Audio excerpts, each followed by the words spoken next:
Chapter 9. The House of the Three Bears. Bessie took a cushion, put it at the top of the slide, and pushed off. Down she went. Whizzz! She shot to the bottom, flew out of the trapdoor, and landed on the cushion of the moss.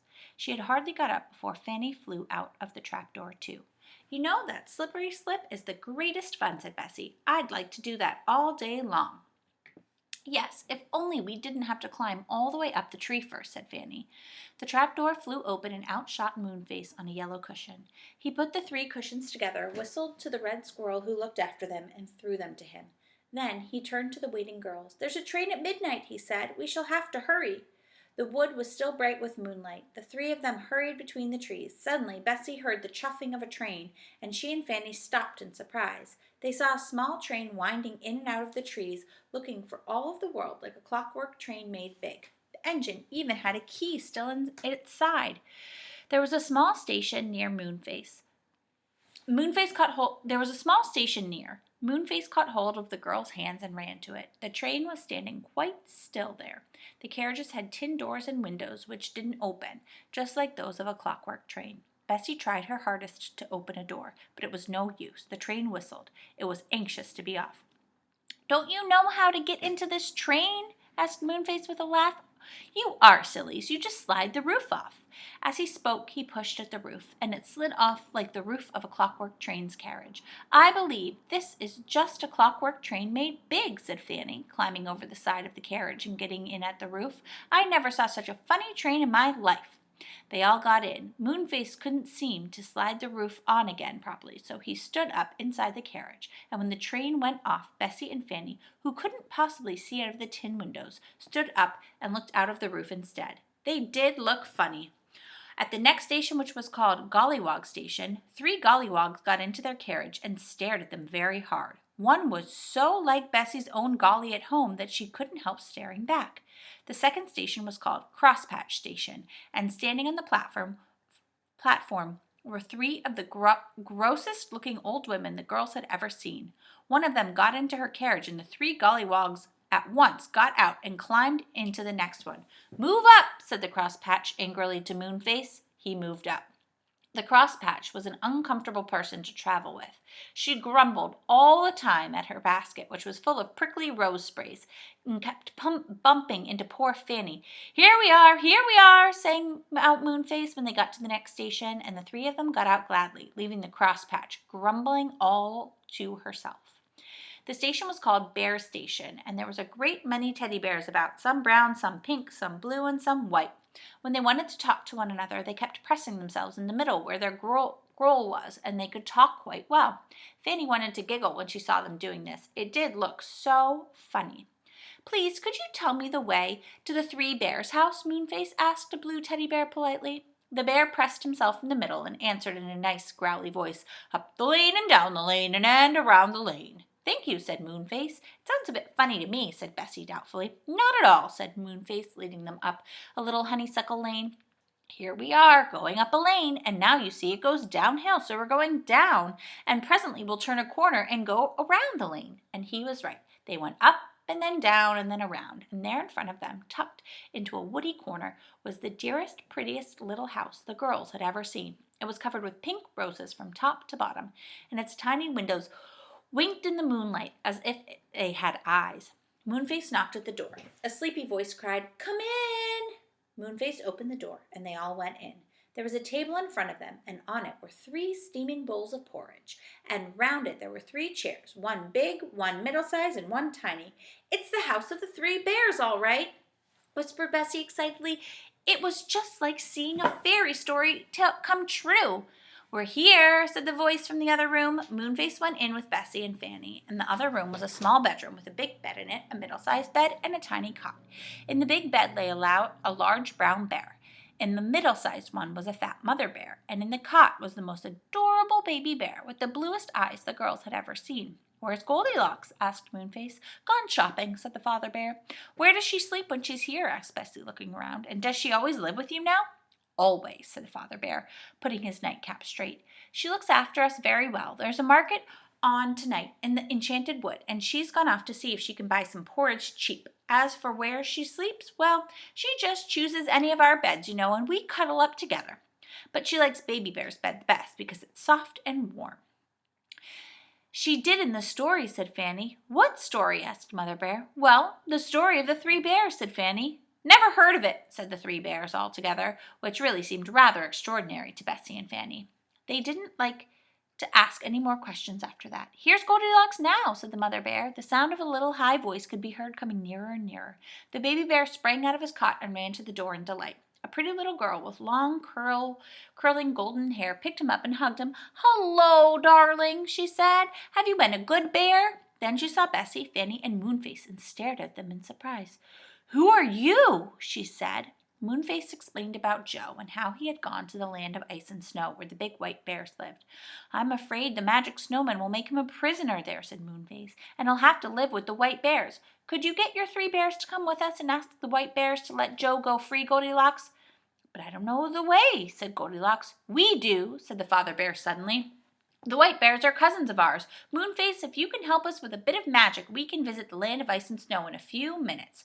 Good gracious, said Bessie, most astonished, but it's ever so far away, right at the top of the faraway tree. Oh, that doesn't matter, said Father Bear. He took down a large jar from the mantelpiece and filled it with water. He put into it a yellow powder and stirred with a magpie's black and white feather. Moonface put his hands into the water and began to sing a string of such strange words that Bessie and Fanny felt quite trembly. The water bubbled. It rose to the top of the jar. It overflowed and ran out onto the floor. It turned to ice beneath their feet. A cold wind filled the little house, and everyone shivered. Then Bessie looked out the window, and what she saw there filled her with such amazement she couldn't say a word, just pointed. Fanny looked too, and whatever do you think? Outside lay nothing but ice and snow. They were in the same land as Joe, though how this had happened neither Bessie nor Fanny could make out. We are there, said Moonface, taking his hands out of the jar and drying them on his red handkerchief. Can you lend us any coats, bears? We shall be cold. The Mother Bear handed them thick coats out of the cupboard, and they put them on. The bears already had thick fur and didn't need anything extra. Now to go and find Joe, said Moonface. Come on, bears, you've got to help. Chapter 10. The Battle of the Bears. Goldilocks and the 3 bears, the girls and Moonface, all went out of the little cottage. How strange it seemed to see roses blossoming over the walls when ice and snow lay all around. The thing is, where do we go to find the polar bears? Asked Goldilocks. Over there, towards the sun, said Father Bear. Bessie and Fanny were surprised to see both the moon and the sun shining in the sky. They followed the Father Bear, slipping and sliding and holding on to one another. It was very cold, and their noses and toes felt as if they were freezing. Suddenly, they saw a little snow house that Joe had built for the magic snowman. Look, said the Father Bear, we'd better make for that. But before they got there, a big white figure squeezed itself out of the snow house and saw them.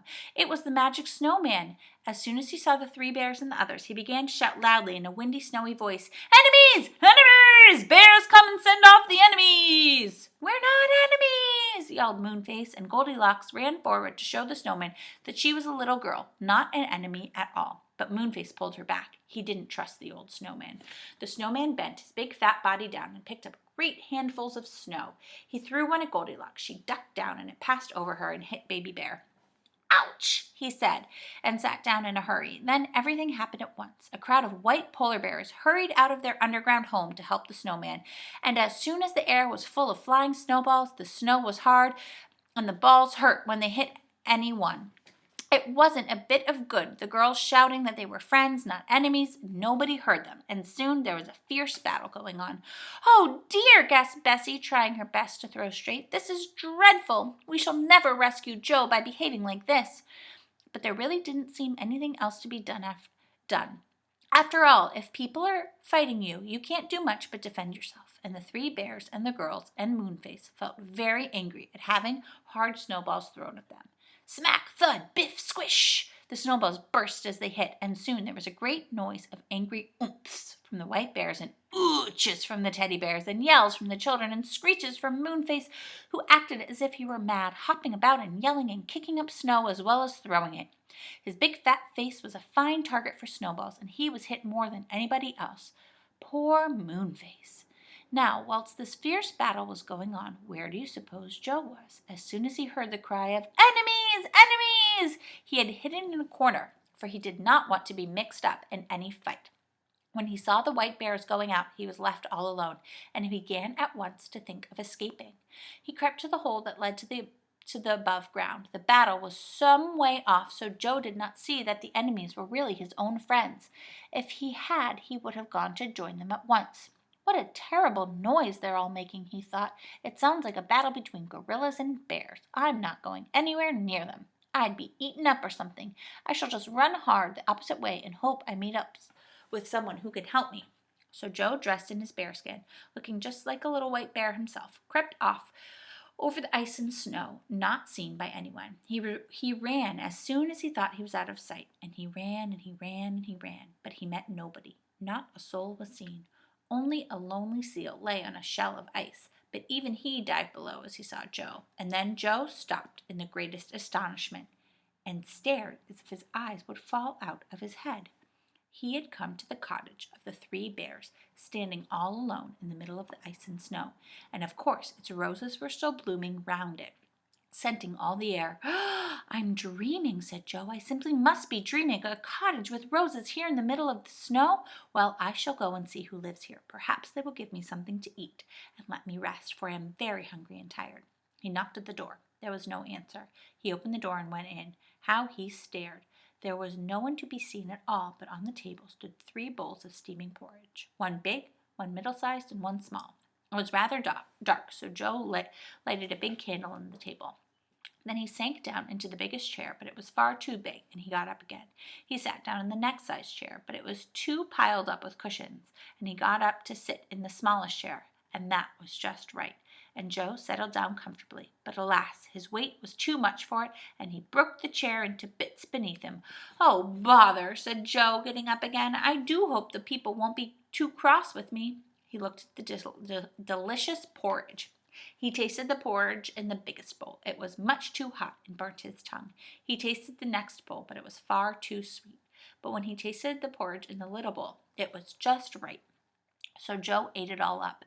Then he felt so sleepy that he thought he really must rest. So he went into the bedroom and lay down in the biggest bed. But it was far too big. So he tried the middle-sized one, and that was too soft, and he went down in the middle. So Joe lay on the cot, and it was so small and warm and comfortable that he fell fast asleep.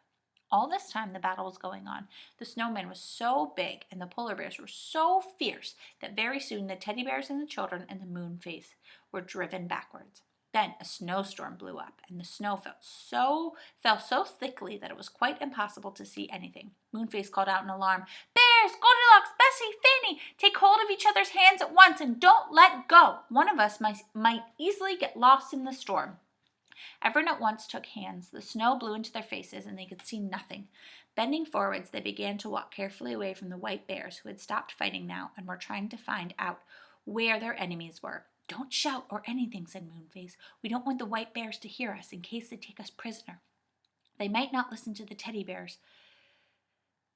Move off, and we'll go look for some sort of shelter till this storm is over. They were all very miserable, and they were cold, rather frightened, and quite lost. They stumbled over the snow, keeping hold of one of another's hands firmly. Then they went on, and suddenly Goldilocks shook Moonface's hand and pointed in front of them. A light, she said in astonishment. Everyone stopped. I say, it's our cottage, shrieked the baby bear in surprise and delight. But who's inside? Someone must have lighted the candle. They all stared at the lighted window. Who was inside the cottage?